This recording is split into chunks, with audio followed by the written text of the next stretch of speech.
all you fellow WoW players. So, the Shek'Zeer, the Empress of the Mantid, that's been taken over by the Shah of Fear, I did that boss today. We one-shot it, because it seems like it's a lot harder than it actually is, because it's the end boss of an entire instance, and everybody remembers how the big Mogu construct thing was in the end of Mogushan Vaults. The will of the Emperor, or something.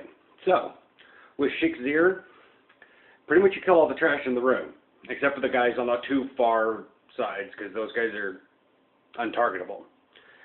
And then she pops out. You DPS her, and everybody kind of spreads out. If you've got deadly boss mods or whatnot, you'll have a little like range finder, and it will tell you if people are near you. You know, as a class, try to, keep some defensive cooldowns kind of rolling. As a mage, I pretty much ran Ice Barrier constantly because there's just raid damage all the time. There will be some zones that show up. Do not stand in them. In fact, do not target them whatsoever. Apparently, you're supposed to go inside them for some reason when you have a debuff, but I never got the debuff, so I don't know what they're talking about.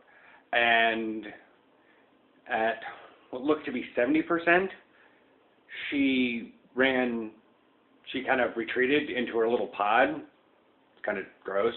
And she summoned up a bunch of ads. If you get fixated, kite them around. If you don't, DPS the ads. They got a high health, so you can't AoE them down, so just sort of cleave and stuff.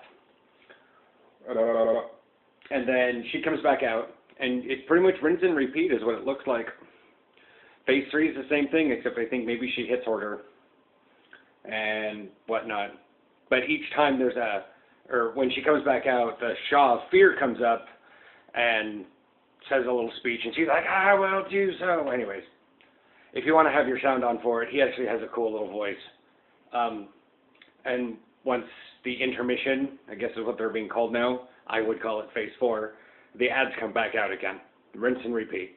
And then Phase 3, same, the last phase, same thing. It's pretty much DPS her, spread out, don't stand in the zones. Don't stand in the little, vibrating zones of sound. That's all I can tell. They kept wanting to have the tanks tank her away, face her away, but most tanks, I think, will automatically do that.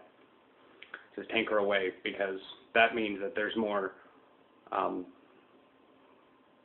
able to heal the melee, because there is a fair bit of raid damage. So, that's all that.